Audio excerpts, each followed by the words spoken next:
Students, last lecture में हम properties of determinants को डिस्कस कर रहे थे। तो आज हम अपना लेक्चर जो है वहीं से कंटिन्यू करेंगे जहां से हमने लास्ट लेक्चर छोड़ा था, प्रॉपर्टीज ऑफ डिटर्मिनेंट्स में। आज हम इसकी कुछ प्रॉब्लम सॉल्व करेंगे जो लास्ट टाइम हमने की थी, एक प्रॉब्लम सॉल्व की थी। आज एक्सरसाइज 3.3 के हम 3 क्वेश्चन जो है वो सॉल्व करेंगे। क्वेश्चन नंबर 3 जो है उसको स्टार्ट करते हैं, उसके 3 पार्ट जो है वो आज करेंगे। चलिए स्टार्ट करते हैं।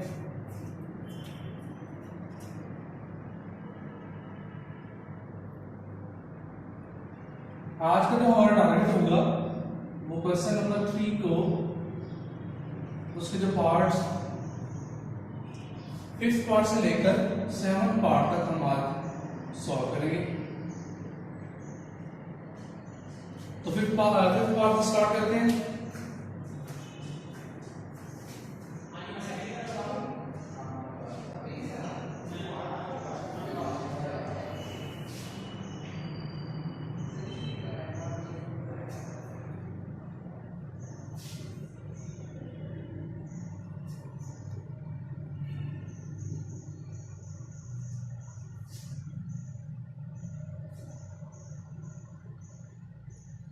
ये हमारे क्वेश्चन की स्टेटमेंट है कि इसे हमें 4abc के इक्वल प्रूव करना है। ये जो क्वेश्चन लिखा है मैंने, ये पेपर पॉइंट ऑफ व्यू में लॉन्ग क्वेश्चन के हिसाब से बड़ा इंपॉर्टेंट है। तो एक लॉन्ग क्वेश्चन जो है वो बन सकता है। तो स्टार्ट करते हैं इसको।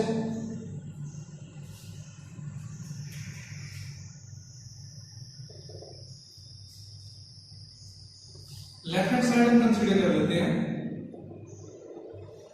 b प्लस सी, और यहाँ पर b है, यहाँ पर c प्लस a है, और यहाँ b है, यहाँ c है, यहाँ c है, और यहाँ a प्लस b है। ये लेफ्ट हैंड साइड हमने कंसीडर की है। अब इसका आंसर हमें 4abc के इक्वल चाहिए।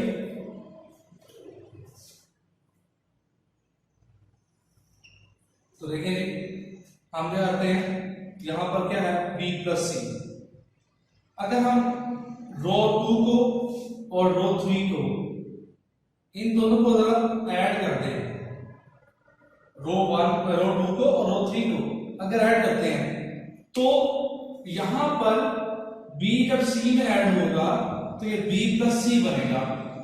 ये भी b प्लस सी है और ये भी b प्लस सी होगा। जब रो 1 में से इसको माइनस करेंगे तो यहां पर क्या बन जाएगा, 0 बन जाएगा। तो मैक्सिमम जितने जीरो हम इसमें बना सकते हैं वो हम बनाने की कोशिश करते हैं। तो पहली प्रॉपर्टी जो हम लगाने लगे हैं इसके ऊपर, तो वो क्या करने लगे हैं कि यहां पर हम 0 बनाने लगे हैं। यहां पे हम 0 बनाना चाह रहे हैं। तो 0 कैसे बनता है वो हमने पहले बात की है कि रो 1 जो हमारी है उसमें से माइनस करेंगे हम रो 2 और रो 3 को ऐड करेंगे। रो 2 और रो 3 को ऐड करें और रो 1 में से माइनस कर दें तो यहां पर क्या बन जाएगा, 0 बन जाएगा। तो हम मैक्सिमम 0 बनाना चाह रहे हैं। जितने 0 हमारे बनते जाएंगे उतनी वैल्यू जो है वो एलिमिनेट हो जाएंगी और हमारा काम जो है वो आसान होता जाएगा। तो देखें इसको और इसको ऐड किया आपने b प्लस सी, और b प्लस सी में से b प्लस सी जब माइनस होगा तो यहां पर क्या आ जाएगा, 0 आएगा। और यहां पर देखेंगे a, और इसको हमने क्या यहां पर करना है, हमने a इसमें से माइनस करना है रो 2 और रो 3 को ऐड करके। रो 2 क्या है, c प्लस a, और रो 3 क्या है, ये c है। तो ये हमें इसमें से माइनस करना है। इस तरह से ये भी आएगा, ये आएगा a, और इसमें से माइनस करेंगे रो 2 और रो 3 को ऐड करके, तो b plus a plus b। ये आ गया हमारे पास। तो यहां पर रो 2 और रो 3 वैसे रहेगी, b c प्लस a और b, और ये है c, ये भी c है, और ये a प्लस b आ गया। तो यहां पर r क्या रहेगा, यहां 0 आएगा,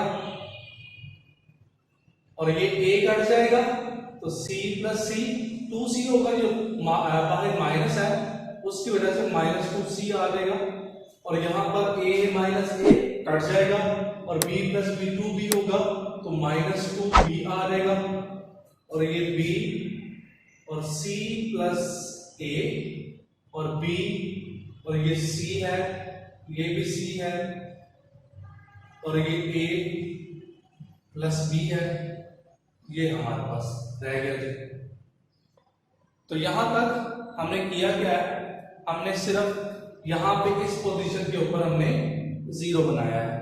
अब और ये करते हैं, हम इसको C1 को C2 में से अगर माइनस कर देते हैं तो फिर यहां क्या बन जाएगा, यहां भी 0 बन जाएगा, या इसको B को इस C1 को C3 में से माइनस करते हैं तो फिर यहां भी क्या बन जाएगा, 0। तो हम दोनों जगह पे 0 बना देते हैं, हम यहां भी 0 बनाते हैं, तो यहां भी हमें 0 बनता हुआ नजर आ रहा है, और यहां भी 0 बना देते हैं। तो यहां 0 कैसे बनेगा, ये C1 है, C2 में से C1 को माइनस करते हैं तो फिर यहां 0 बनेगा, और C3 में से C1 को माइनस करते हैं तो फिर यहां भी क्या बन जाएगा, 0 बन जाएगा। तो ये दोनों ऑपरेशन हम अप्लाई करते हैं इसमें, तो अप्लाई करते हैं।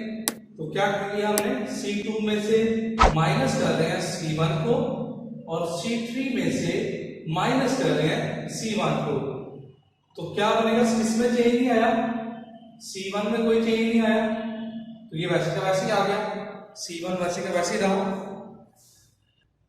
तो माइनस करते हैं जी, 2c -2c में से 0 माइनस होगा तो -2c ही आएगा, और यहां पे आएगा c प्लस a ऑलरेडी है, क्या माइनस हो रहा है, b, तो माइनस का b आ गया, और c माइनस c क्या होगा, 0 हो जाएगा, और यहां पे क्या आएगा, -2b, इसमें से 0 माइनस होगा तो -2b ही रहेगा, और b माइनस b होगा तो यहां क्या आ जाएगा, 0 आ जाएगा, और ये a प्लस b ऑलरेडी है, और इसमें से c माइनस होगा तो ये आ जाएगा। तो मैक्सिमम जितने हम 0 बना सकते थे हम उसमें बना चुके हैं, अब मजीद जो है वो 0 नहीं बनाए जा सकते इसमें से। तो अब हम क्या करते हैं, हम इसको C1 या R1 से एक्सपेंड कर देते हैं इसको, तो एक्सपेंडिंग बाय R1, तो इसको एक्सपेंड करते हैं R1 से, एक्सपेंडिंग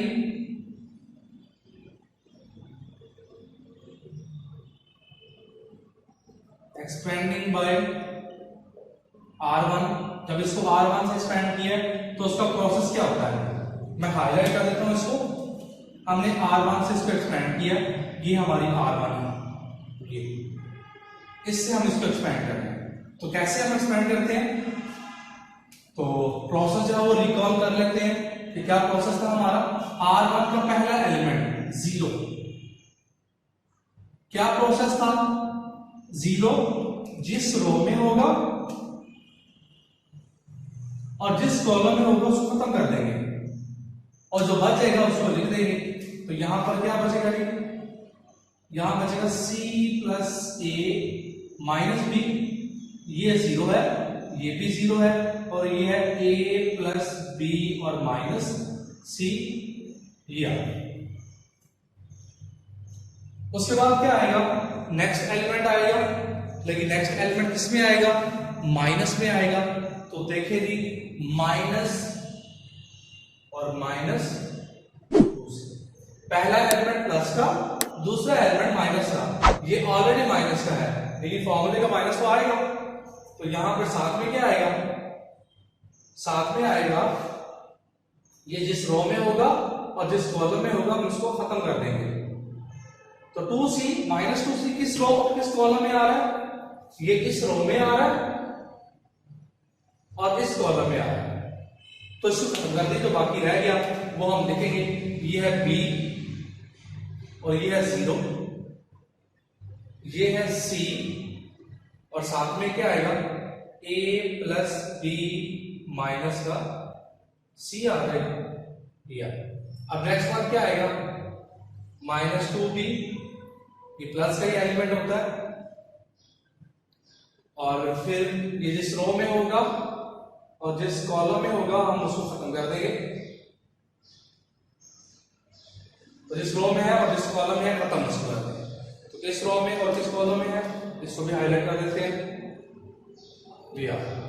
तो क्या बचा जी, बी सी प्लस ए माइनस बी, सी और 0, ये हमारे पास।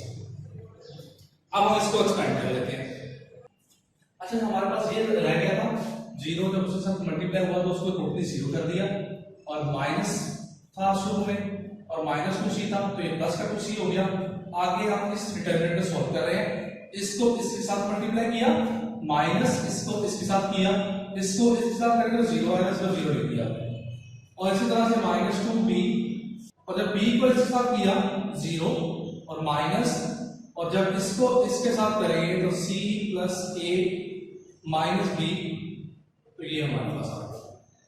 तो ये 2c शुरू में, अब इसको जब मल्टीप्लाई करते हैं तो जब b को a के साथ करेंगे तो ab आएगा, और जब b को b के साथ करेंगे तो प्लस b का स्क्वायर आएगा, और जब b को c के साथ करेंगे तो माइनस b c आएगा, -2b। ये माइनस और ये माइनस प्लस हो गया। उसके बाद ये c प्लस a और माइनस b ये आ गया। अब उसके बाद हम मल्टीप्लाई कर लेते हैं इसको। ये शुरू में c भी था, यहां पर c लिख लेते हैं, और ये माइनस और माइनस प्लस था, और जब c को मल्टीप्लाई करेंगे अंदर तो ये c का स्क्वायर प्लस ac और ये माइनस bc। अच्छा, ये माइनस आपको याद रखना है कि ये माइनस और ये माइनस ये प्लस हो गया, ये प्लस कर दिया, ये c से मल्टीप्लाई हुआ था। तो अब क्या रह गया जी, ये इसके साथ मल्टीप्लाई होगा तो ये 2abc आएगा, और जब इसके साथ मल्टीप्लाई होगा तो प्लस 2b² c आएगा, और माइनस 2bc² आएगा, और प्लस 2bc² और प्लस 2abc आएगा, और माइनस 2b² c आएगा। तो देखिए ये प्लस का, ये माइनस का, ये प्लस का, ये माइनस का, तो ये क्या आ गया 4abc आ गया, और यही हमारी राइट हैंड साइड थी। तो दिस कंप्लीट्स द क्वेश्चन, तो ये क्वेश्चन आपका सॉल्व हो गया। उसके बाद आ जाता है नंबर 6। तो नंबर 6 को स्टार्ट करते हैं। जब ये है b -1 a b 0 1 a और b, हम क्या करते हैं, हम इसको सिंपली एक्सपेंड कर देते हैं। इसको सिंपली एक्सपेंड करने के लिए, क्योंकि क्वेश्चन में उसमें नहीं कहा कि विदाउट एक्सपेंशन, यहां जहां पर आपको विदाउट एक्सपेंशन आएगा आपने वहां एक्सपेंशन यूज नहीं करनी। तो यहां पर हम इसको सिंपली एक्सपेंड कर सकते हैं कि यहां पर हमें कहीं पे 0 बनता हुआ नजर नहीं आ रहा, तो यहां हम इसको सिंपली एक्सपेंड कर देते हैं। तो सिंपली एक्सपेंड करते हैं, एक्सपेंडिंग बाय रो 1। तो रो 1 से इसको एक्सपेंड करें तो क्या है, पहला एलिमेंट b आएगा, और ये जिस रो में होगा और जिस कॉलम में होगा उसको हम एलिमिनेट कर देंगे। तो किस रो में और किस कॉलम में आ रहा है, ये रो बन रही है इसकी और ये कॉलम आ रहा है इसका, तो क्या बच गया, ये b 0 और a b, और फिर माइनस साइन आता है, और ये क्या पड़ा है -1, और ये जिस रो में और जिस कॉलम में होगा हम इसको खत्म कर देंगे। तो इसकी रो कौन सी बन रही है, ये रो बन रही है, और ये कॉलम बन रहा है इसका, तो ये आ रहा है a 0 1 और b। उसके बाद क्या आएगा, प्लस a आएगा, ये जिस रो में है और जिस कॉलम में है उसको हम खत्म कर देंगे। ये रो बन रही है इसकी और ये कॉलम आ रहा है इसका, तो ये क्या आएगा, a b 1 और a। यहां शुरू में b आएगा इसको इसके साथ मल्टीप्लाई करें तो बी स्क्वायर आएगा, इसको इसके साथ करें तो 0 आएगा, माइनस और माइनस प्लस 1 हो गया, इसको इसके साथ मल्टीप्लाई किया तो ए बी आया, इसको इसके साथ करेंगे तो 0 आएगा, उसके बाद प्लस ए, इसको इसके साथ करेंगे तो ए स्क्वायर आएगा, इसको इसके साथ करेंगे तो प्लस बी आ जाएगा, ये जब b इसके साथ मल्टीप्लाई होगा तो b का क्यूब आएगा और ये प्लस का ए बी आएगा, यहां पर माइनस बी आता है क्योंकि जब इसके साथ मल्टीप्लाई होगा तो ए स्क्वायर, फिर माइनस फार्मूले का और 1 को b के साथ किया तो b आ जाएगा, तो ये b क्यूब और ये प्लस ए बी और ये प्लस का ए क्यूब और वो माइनस का ए बी आएगा, ये और ये कैंसिल हो जाएगी, तो ये आ जाएगी ए क्यूब प्लस बी क्यूब और यही हमारी राइट हैंड साइड है। तो दिस कंप्लीट्स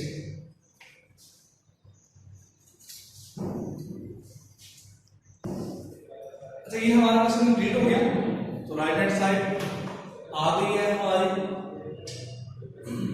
ये 6 पार्ट था, अब नेक्स्ट पार्ट 7 पार्ट है, लास्ट पार्ट से करते हैं, लेकिन उससे पहले नोट के बाद लिख लें कि हमें पता है कि ट्रिग्नोमेट्रिक फंक्शंस में जो cos square theta plus sine square theta होता है वो इक्वल टू 1 होता है। ये हम 10th क्लास में बात पढ़ चुके हैं, इस बात को काफी दफा यूज करना पड़ेगा, तो ये फॉर्मूला अगर आपको नहीं याद तो आप इसको कहीं पे लिख लें और इसको याद रख लें। तो 7th पार्ट से शुरू करते हैं,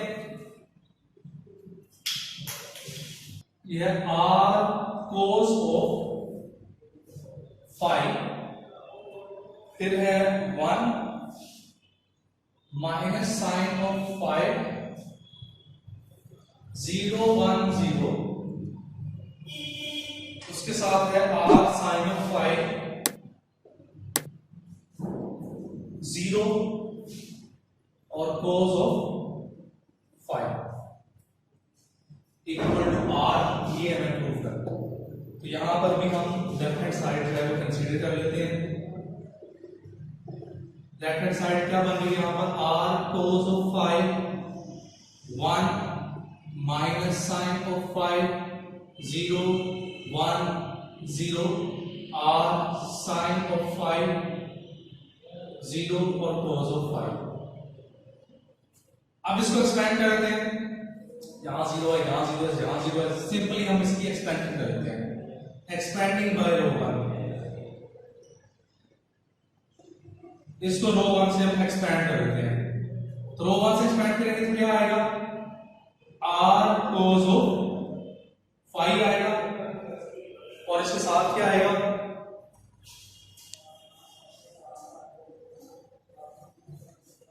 ये जिस रो में होगा, जिस कॉलम में होगा उसको एलिमिनेट कर देंगे,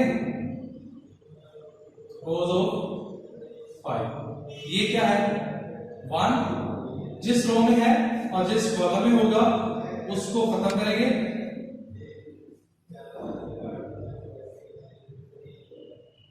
और उसके साथ क्या आएगा जी 0 और cos ऑफ 5, और उसके साथ लास्ट पे क्या आ जाएगा, ये माइनस साइन ऑफ 5 है और यहां पे 0 1 r साइन ऑफ 5 और 0 ये होगा r cos ऑफ 5 और यहां पर cos ऑफ 5 है और यहां पर आएगा ये 0 होगा, ये 0 होगा, तो मैं डायरेक्ट लिख रहा हूं इसको, ये माइनस साइन ऑफ 5 और यहां माइनस r साइन ऑफ 5 बनेगा और यहां पर r cos square of 5 plus r sine square of 5, r common आ गया, cos square 5 plus sine square 5 equal to 1 होगा, तो हमारा आंसर 1 आ गया और यही हमारी राइट हैंड साइड थी। तो आज के लेक्चर में हमने क्या देखा, हमने 3 जो क्वेश्चन थे जो प्रॉपर्टीज ऑफ डिटरमिनेंट्स को यूज करते हुए हमने किए। तो आज का लेक्चर हम यहीं पे खत्म करते हैं। तब तक के लिए अपना ख्याल रखिएगा। अल्लाह हाफिज। कल हम यहीं से स्टार्ट करेंगे इसको।